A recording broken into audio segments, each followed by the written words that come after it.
Okay, welcome back to the channel. This is a little bit of a, I don't always do the videos this way, but I thought I would do this one this way. A couple of reasons. I think they make sense. Oftentimes I try to put my head in the video with the performer off to the side in small frame or whatever, so you can not be have your vision of the performance impeded by my head floating around over there. Okay, so why I did it this way this time is just it always bothers me when I do that. I should be paying more respect to the artist. I'm not the show. I know it's my channel and I have, I do commentary and, some people like it, some people don't, that's okay. Everybody has their own likes and dislikes. But, I also have to do that because I'm a YouTube creator and they expect me to add something to the videos that I do. So here we go. This is why I do this, okay? And I know there are people out there that don't put themselves in the videos. They don't even comment. And that's fine, too. There's nothing... I personally don't care what everybody does. Do what you think you need to do or what you think you do best. And I understand that. I just feel obligated to do what I'm supposed to do, I guess. And I don't always do that, but I am trying to do it here. And the other thing is I'm trying to create an environment here at my channel that's a sanctuary for those that like good music. I don't want there to be anything else in here other than come and enjoy the music and take from it what you will. Hopefully you'll leave with a smile if you didn't come with one. And if you came with one, I hope it's a bigger smile. And just enjoy the music in the channel. We're fortunate enough to be listening to Angelina most of the time. That's what I play most of the time. This one's an Elvis video. And Angelina, to me, is the best singer I've ever heard in my life, period. And that would include anybody you can think of that sings, including Elvis, okay? My opinion, my experience, my lived experience. She's the best person I've ever heard, the best singer I've ever heard. Now, with that said, that's just my opinion. And the reason I say it is because she touches my heart and my soul with almost every song that she does.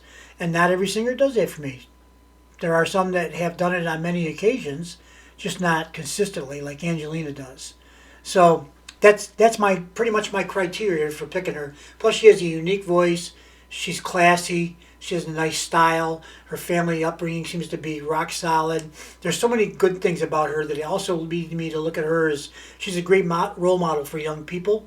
That's a big plus, I think, because if you're not, I'm not saying, and that's not a criticism of anybody else. You guys know what I'm talking about. I don't have to pick people out and name them for different things. You guys know what I'm talking about. You guys are all smart. You're all adults. So, yeah, I'll let you go ahead and fill in the blanks. But to me, the fact that she's a good role model is that's a super plus. Because as she becomes more famous and more well-known, kids are going to look up to her as I want to be like that, okay? Being a role model isn't the choice of the performer. Once you're in a venue and on stage and well known and people see you, you're a role model, okay, whether you like it or not. It's not a choice. It's just the way it is, right? So she is what she is, and she's a classy girl. She's smart, and I think her family did a great job raising her. And I think she'll be okay as we move into the next decade. And this is going to be the meat and potatoes of her musical career, probably. I say probably because she's already done so much. But I believe she's off and running now. She's going to do more and bigger things. And she's going to eventually fulfill her dream of singing for the world. So with all that said, I'm going to leave this now. All I've done is talk about Angelina, and this is an Elvis video, okay? Steve, there's something wrong with you. Yes, there is. Okay. Most of it's I got ADD and I can't keep my mind on one thing for very long. So this is an Elvis video. And I have to say, this one brought me to tears, but not for the reasons you might think. It wasn't because of necessarily the beautiful singing, which he does do a nice job here singing. It's the fact that he left at that time it was the International Hotel. I have the dates posted on the heading here. Left there. A couple months later, he did this show. I think it was in North Dakota, South Dakota, someplace like that. And this was his last, I believe it was his last performance, because less than 2 months later, he passed away. Okay, so he left the Riviera, or the International Hotel, which is now the Westgate, where Angelina is going to be performing. He left there in December. I can't remember the exact day, but it's December of '77, I think. 6 months later, he was doing this performance we're going to watch, and 2 months after that, he was gone. It's just, to me, very poignant, a very poignant moment.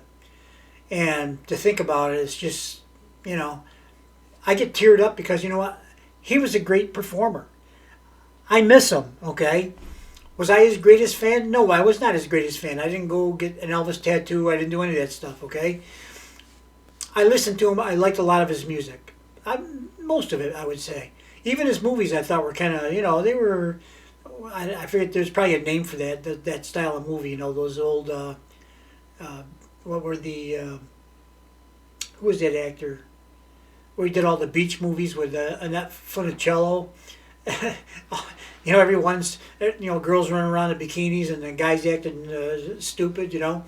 It's, it's like a genre of film. And Elvis actually stepped into some fairly, pretty good dramatic movies, too. It wasn't just all the singing movies and, you know, the girl meets boy kind of thing. He also did a couple of dramatic roles. He did 30, I think over 30 movies altogether. That's quite a lot.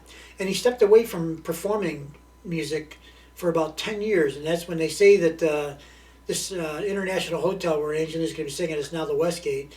When he came back there, that was his return to singing live performances.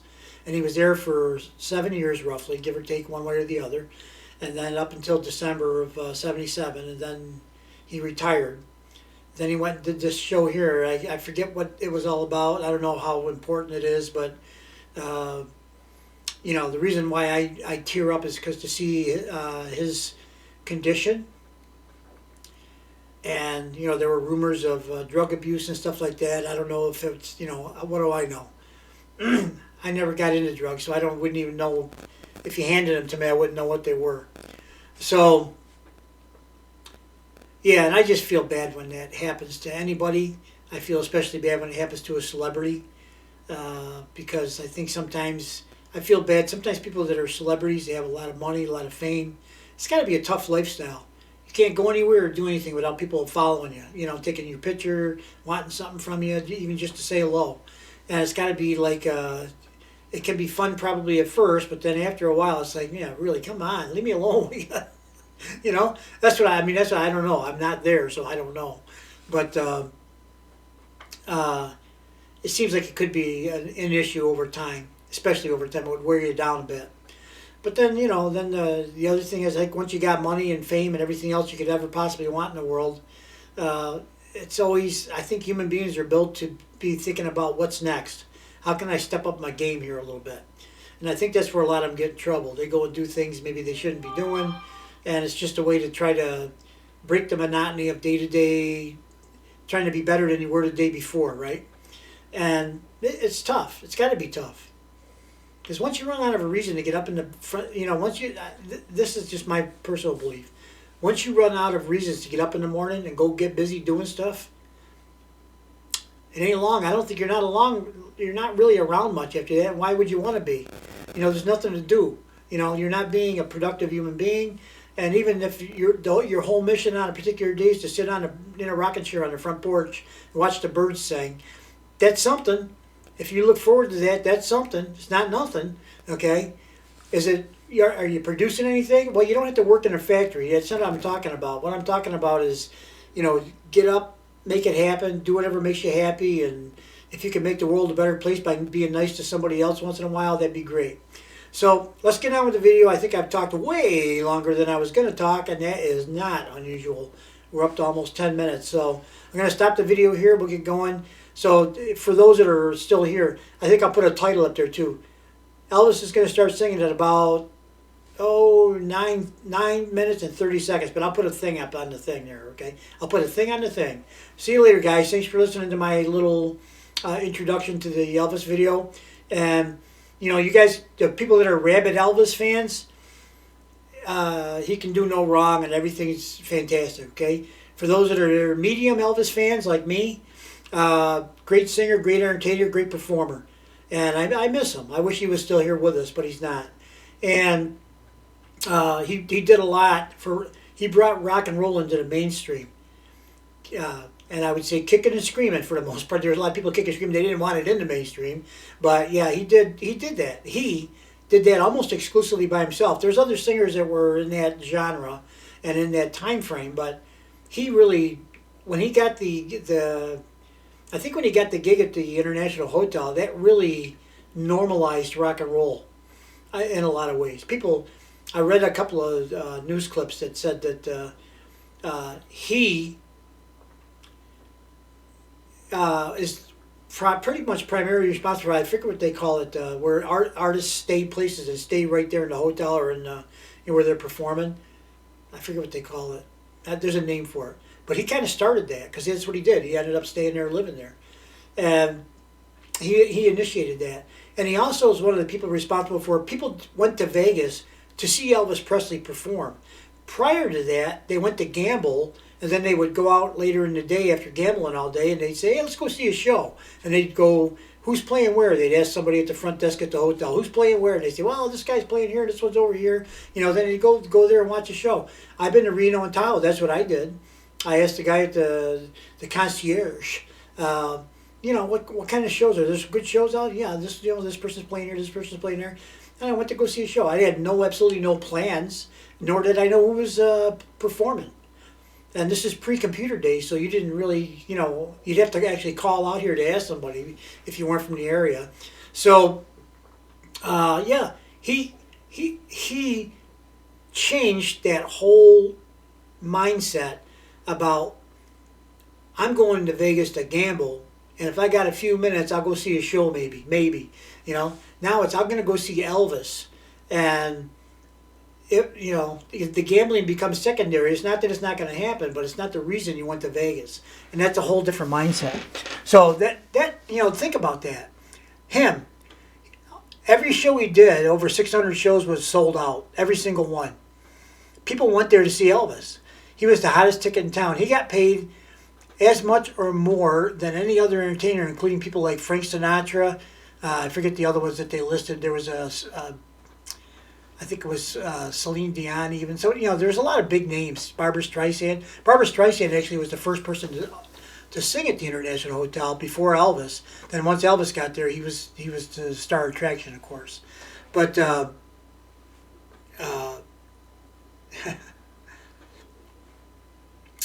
he did that. He and his talent and his ability, his charisma, and his things. Now, you might think I'm overpraising Elvis, and I'm not talking about Angelina enough, but I did spend a lot of time talking about Angelina, and I already told you what I think about Angelina. And I'm kind of telling you what I think about Elvis. Elvis was a great entertainer. He's responsible for bringing rock and roll into the thing. He belongs in the Music Hall of Fame. He is a musical icon. Angelina's is going to be that too, but I think she's going to be even more than that. I think she's going to move humanity to a better place. That's a big calling. Elvis moved people to go to Las Vegas to see shows.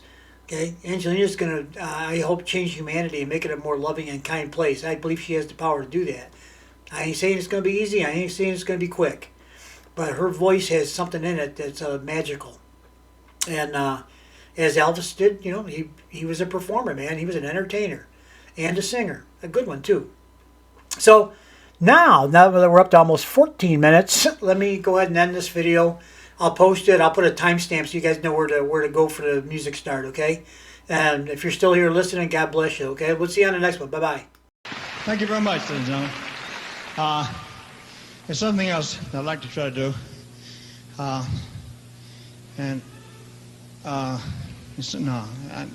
saving Moody Blue, Love Me Tender, I'll do later. I gotta do this first. This is a song that I just recorded. And, it's an old song called Unchained Melody. I have to play the piano, so it'll take just a second. I don't know all the chords, so if you hear me, get my fingers caught and put in the keys back here, you know what it is.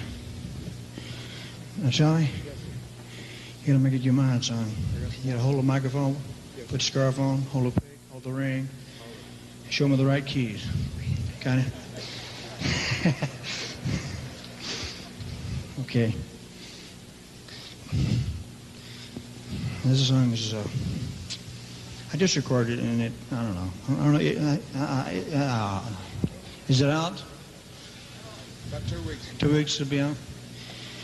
Unchained Melody. From an album called Unchained Melody. Makes a lot of sense. Okay.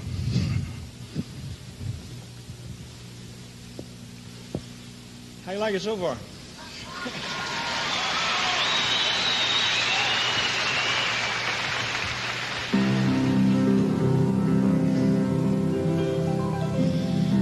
Oh, my love, my darling, I've hungered for your touch a long time. Time goes by so slowly, and time can do so much. Are you still mine? I need your love. I need your love. God speed your love to me. Lonely rivers flow to the sea, to the sea, to the open arms of the sea. Lonely rivers cry, wait for me, wait for me. I'll be coming home, wait for me, my love, my darling. I've hungered for your kiss a long, lonely time. Time goes by, hit me with it, so slowly, and time can do so much. Are you still mine?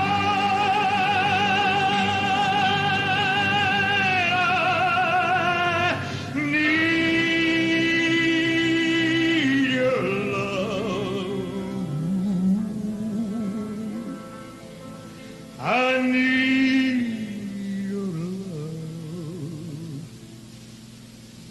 God speed your love to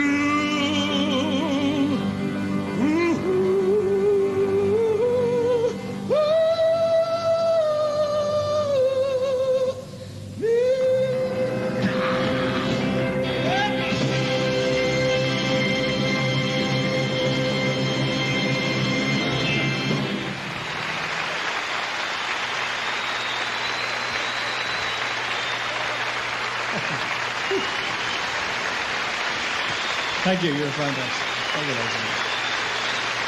Thank you. Thank you. It's very nice of you. Well, there you have it. There's Elvis, and it may have been his final live performance in front of any crowd. I don't know that to be a fact. I just there wasn't a lot of time left after this performance before he passed away, so I'm not sure there was a lot of other stuff in there. There may have been.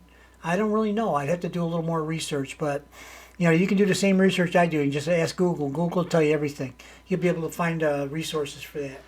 So, yeah, it's a kind of a shame to see Elvis not really in his prime there. He's in his was he 42 I think when he passed away, and he appears to be not the youthful figure that he once was. And it's a shame to see people start to fade. Hey, I feel bad. I start crying when I look at myself in the mirror too. Not to make light of it, but look at this hair. What a mess. Wrinkles all over my face. I got a turkey neck. I lose 50 pounds, and this is what I get for it. I get this You know, you can throw a ball in there, it's like a basketball hoop, right? I got this thing down here, it looks like a turkey neck. So, and I'm old, I'm decrepit. When I go to get out of this chair, I gotta have to take it easy, slow. I gotta ease over to the edge. How pitiful it is. I just can't believe it. Of course, I'm almost, actually March 1st, the day after Angelina's concert, I'll be out in Vegas, is my birthday. I'll be 69, okay? March 1st. And what a birthday, what a great birthday present to myself. Yeah, it's all about me, I know. So, yeah, if it wasn't a leap year, she would have been singing on my birthday if she chose that same day, right? So, but anyways, it's all right. The day after is fine. So, as you get older, you just marvel at how there's a progression of the things that you lose that you once took for granted. Teeth. The ability, because of your teeth being missing and you got dentures, to be able to speak clearly. Okay, you really can't. I'm not saying I ever did, but I certainly don't now. I can't whistle anymore. I can't whistle. What's that all about? Why take a whistle away from me? It's just a whistle, okay? And I can't whistle anymore. And I can't do some other. I used to be able to make fangs with my lips here like this. I used to grab it with my top teeth. Well, my top teeth are all fake now except for one.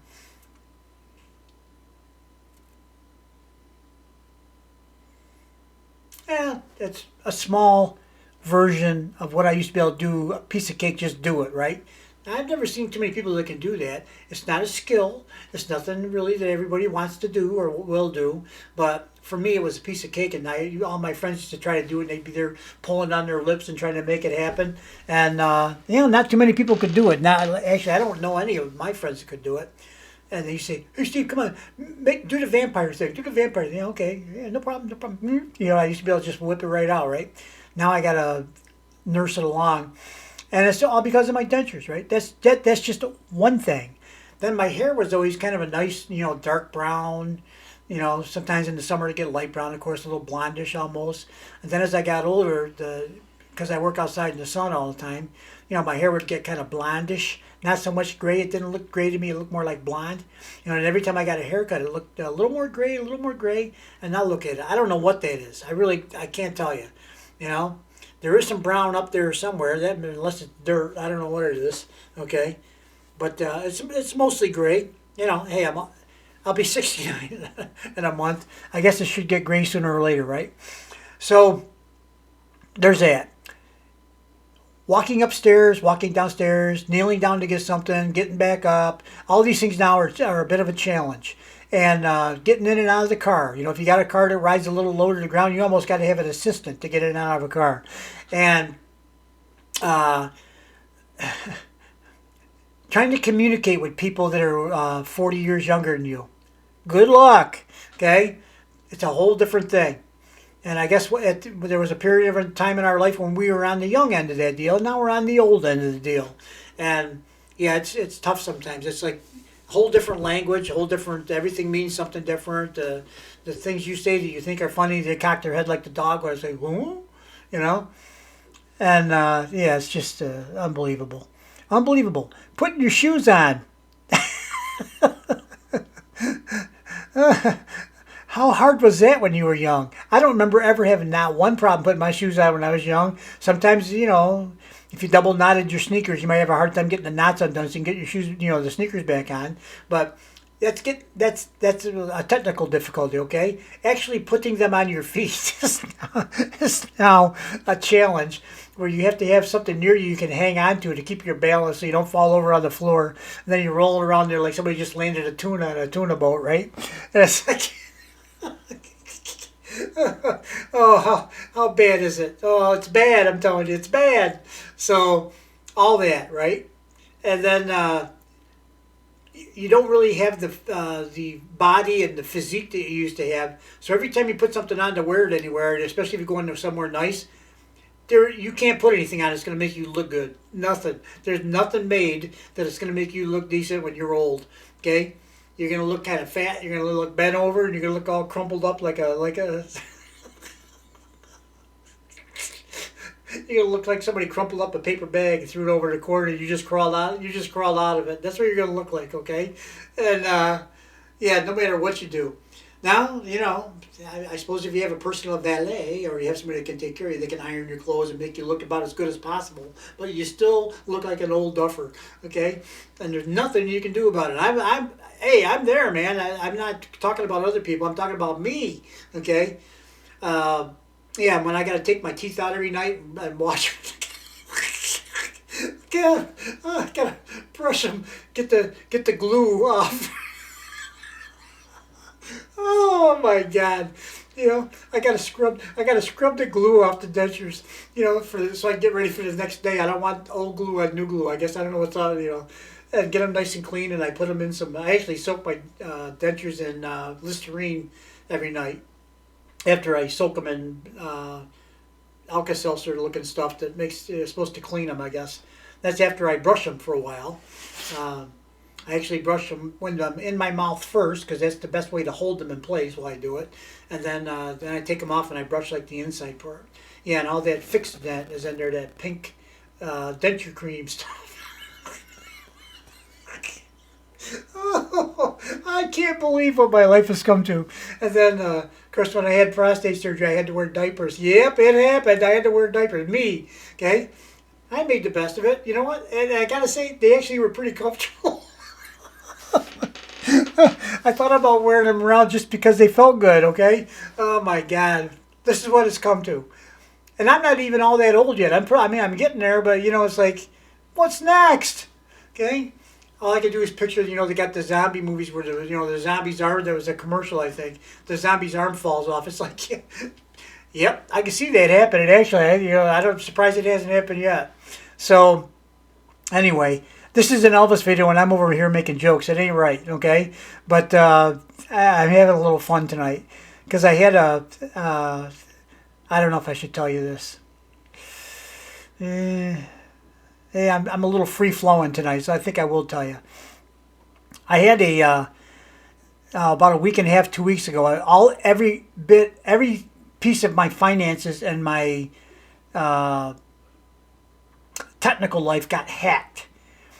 4 bank accounts, 2 credit cards, a Cash App, and my computer and my phone all got hacked. So now I got no phone.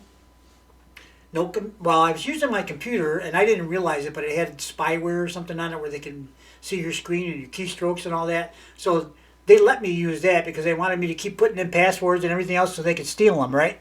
So I was eased into a false sense of security that the computer was still working.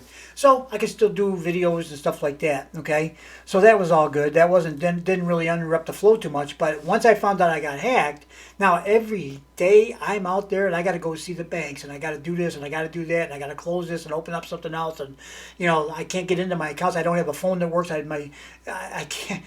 The hackers changed all the passwords and stuff. I got to keep changing it back to something else. And it's like, oh my, this is a nightmare. It consumes hours and hours and hours every day for the last couple of weeks, right? So last week I had a really bad week, and it ended up being okay, but it was a really bad week. So I had my doctor's appointment on Thursday. And on Thursday it was a doctor's appointment because when I had my prostate surgery, they take the little pieces, they cut off the prostate, and they run tests on them to see if there's anything irregular about it. Well, they did find some small particles of cancer. It didn't sound like it was very serious, but they wanted to follow up with another biopsy thing, and then that was a bigger deal. They took more samples, bigger samples, more focused samples, if you wanted to, and they took 12 samples. And I had an appointment for about a week and a half after that to go talk to the doctor about the results. Well, in the meantime, the results posted on my medical charts. It's called My Chart. And I read them and I said, ooh, this don't look good, okay? Out of the 12 samples, only 1 was benign, which is not good. And then the rest, there was all, there's Dr. E's in there, which I had to read what all these terms mean and all that. And I'm just thinking, no, that don't sound too good to me. Well, we'll see what the doctor says on the 18th, I think it was, I went. So I go there expecting probably not great news, but at least I was expecting it, so it's not too bad. So the doctor,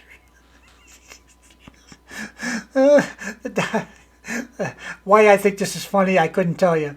So the doctor comes in, and he says, "Hey, Steve, how you doing?" I said, "Well, yeah, I'm doing pretty good. How are you doing, Doc?" He says, "Well, yeah, I always hate these talks when I got to tell people the bad news." And he says, "Yeah, you definitely got cancer." I said, "Doc, don't worry about it, man." He says, "That's the best news I've had all week." With all the financial stuff and all the heartache and just it's I can't do a single thing. That I want to book my flight to go to Vegas and I can't. I don't have any credit card, no debit cards. I don't have any. I can't access my money. I don't have any.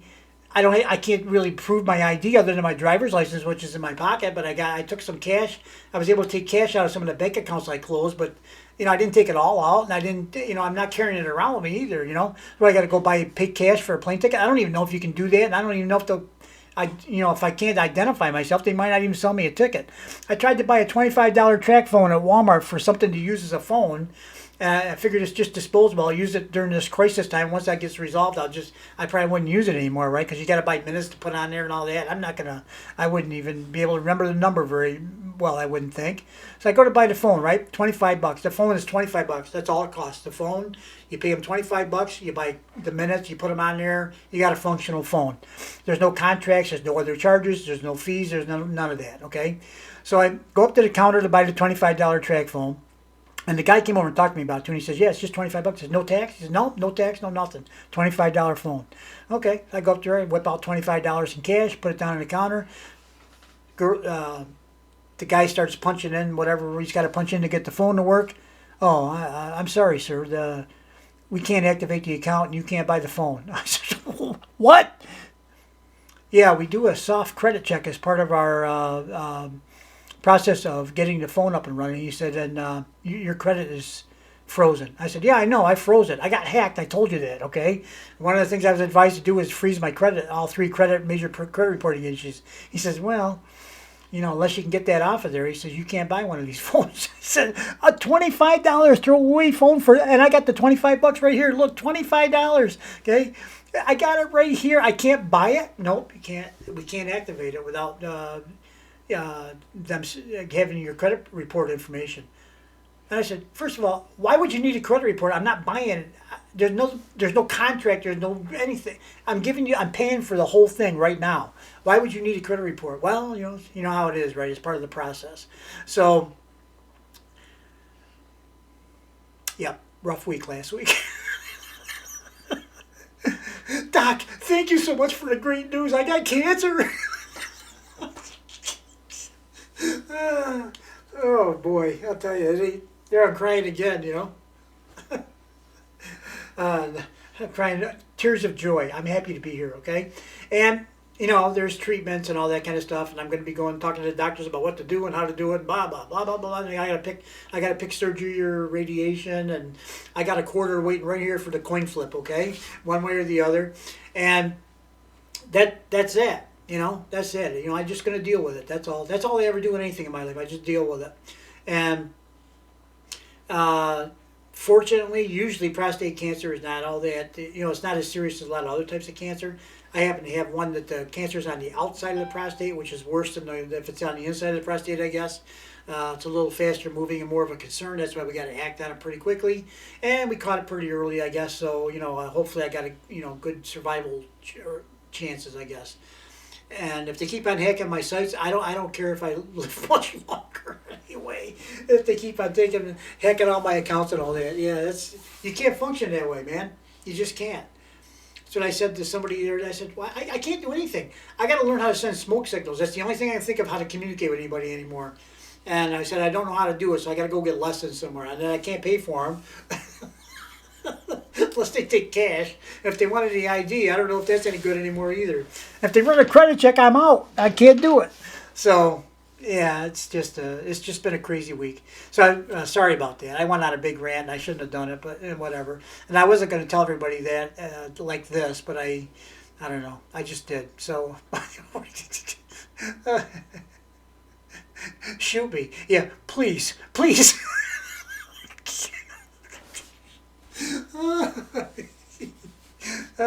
It's not funny. Anyway, So Elvis, yeah, I think it's a little sad to see him at this stage in his career. I empathize to a certain degree because of all the stuff I just said about all getting old and all that, and the things. Oh, you also lose your memory, by the way. Um, uh, CRS, can't remember stuff, and every day it seems like there's little pieces being chipped away from what you once were, and you're becoming what you're going to be, I guess. So yeah, it's an adventure. I've never been here. I was old before, so I don't know what to expect day by day. Just going to try to live through it for a little longer and see how things go. I believe I'm here for a purpose. I'm not sure exactly what the purpose is. Maybe my whole purpose for being here is to help promote Angelina and see her rise up to be able to sing for the whole world, her dream. Maybe I'll be here long enough to see that. I hope so. And I say that because it was March 8th, 2015. 2015. Yeah, it was 2015. I had my third heart attack, and I was dead for 10 and a half minutes, believe it or not. And the reason I know that is because the EMTs and the ambulance were somehow able to monitor my Fitbit watch that I had on, and it showed exactly when my heart stopped, my breathing stopped, and they said, they got me to the hospital, and the doctors took over up there, and they said it was 10 and a half minutes before they got me back functional again. So the first thing they did at the hospital was put me in an Arctic sun. That's just where they put me in a coma first. And because they were concerned about what to do about the lack of oxygen, they said I'd have to have brain damage. And then after that, they were discussing about what to do first. They decided to put a pacemaker defibrillator in eventually. I don't think that was first, though. First, they just wanted to, get me back and functioning. And, then they wanted to wake me up to see if I had brain damage. Probably didn't want to waste a defibrillator on somebody with brain damage. Hey, save it for the other guy over there. He's okay, So, how do these things come into my head? So they put me in the Arctic Sun thing after that, and this again was an effort to slow down my body functioning so that they could figure out what to do about the possibility, slow things down so they can take their time to figure out what to do about the brain damage and the heart and all the other stuff. So eventually I got a pacemaker defibrillator out of it, a stent. I heard that made number 7. I had 6 before that. And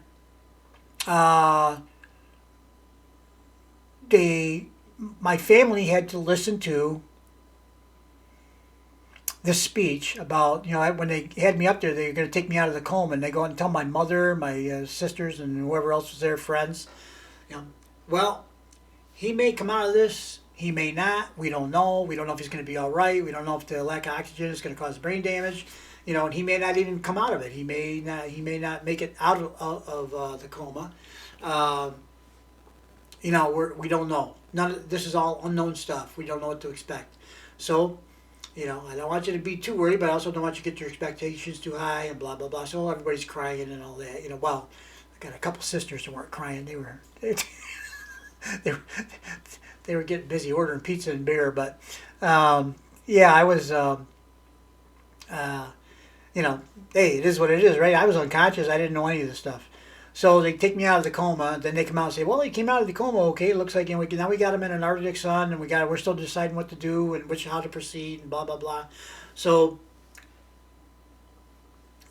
when they're going to take me out of that same speech, only it's a different reason why they're taking me out of the Arctic sun thing instead of the coma. And we don't know. We don't know what's going to happen. We don't know. There's no way for us to tell what's going to happen until we wake him up and see how he is, I guess. So they did, and weirdness 101. My memory was gone for 3 months before this happened and for a month after it happened. Now, we didn't know about the month after because it was not a month before they woke me up.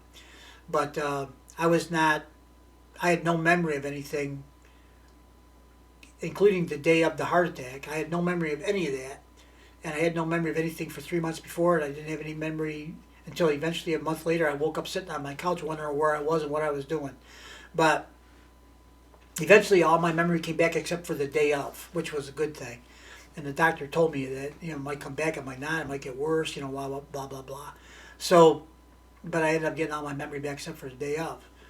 And he told me, he says, "Oh, we were so worried about brain damage. You know, 10.5 minutes is a long time to go without oxygen." I said, "Doctor, I already had brain damage before I came in here." You can't get that twice, can you? Isn't that like the flu or something? I don't know.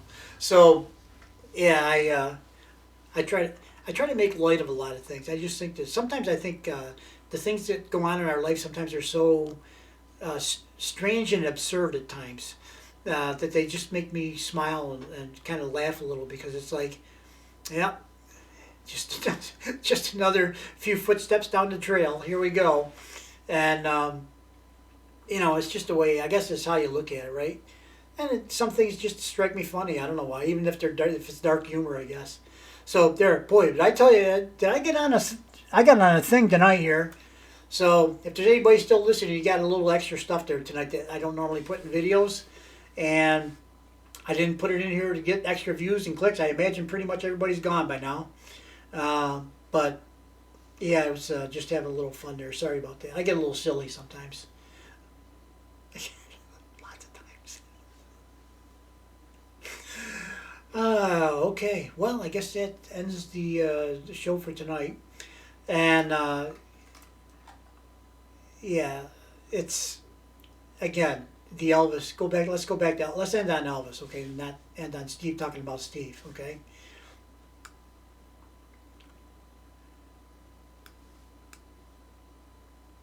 You know, if you watch, I was looking up a lot of information about Elvis in preparation to do this video. Believe it or not, there are some videos I do prep on. This is one of them.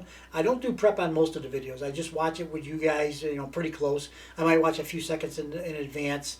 Some videos I've seen before, so it's not, I don't do that. But the ones I'm not sure if I've seen or not, haven't seen in a while, I do play a little bit to try to refresh my memory. But I did actually some reading and little biographical stuff and promotional stuff from the hotel where Elvis was, and there's, I guess Vegas has like a newsletter or newspaper about their what's going on in Vegas, and there was some stuff in there about Elvis. So I was reading all that stuff. It's just about his movies, all the movies he did, when he's younger, and all the dancing and all the other things. It's like, man, it's just too bad he's not here. It's too bad he. Looking at him in the state that he was in, if he was on drugs, and if he was, having issues, obviously he had put on a little weight here, but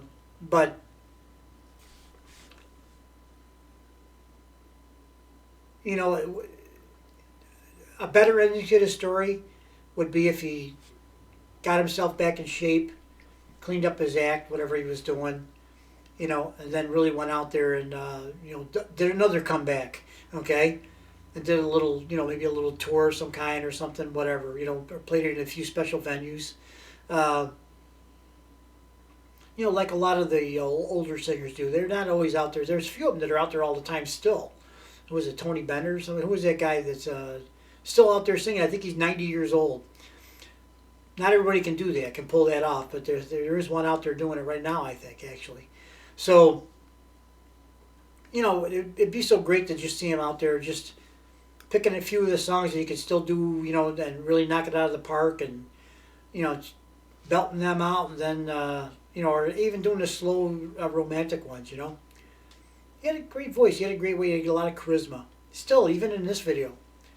And I would have rather seen him go that way. That's just me, than the way he went.